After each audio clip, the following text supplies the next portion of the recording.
Companies spend billions on formal training programs for their employees, even though it's known that employees learn the most about their jobs from more informal and hands-on training.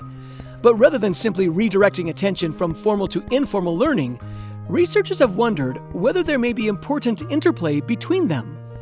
By studying over 100 aspiring emergency medical technicians undergoing formal classroom training and informal field learning working with patients, researchers found that with small adjustments, formal training programs may actually facilitate subsequent informal on-the-job learning, leading to better performance outcomes.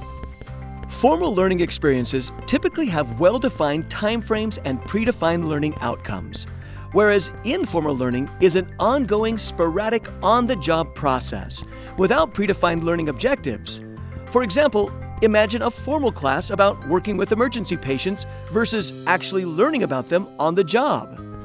Researchers found that when they added a brief intervention module into formal training that heightened trainees' awareness about where and how they could learn in the field, it boosted their readiness to learn and perform. They also found that formal and informal training can impact performance readiness positively when done together, showing a positive interplay between the two types of learning. And while researchers found that high levels of formal learning were positively related to performance readiness, they also discovered that high levels of informal learning tend to compensate for lower levels of formal learning.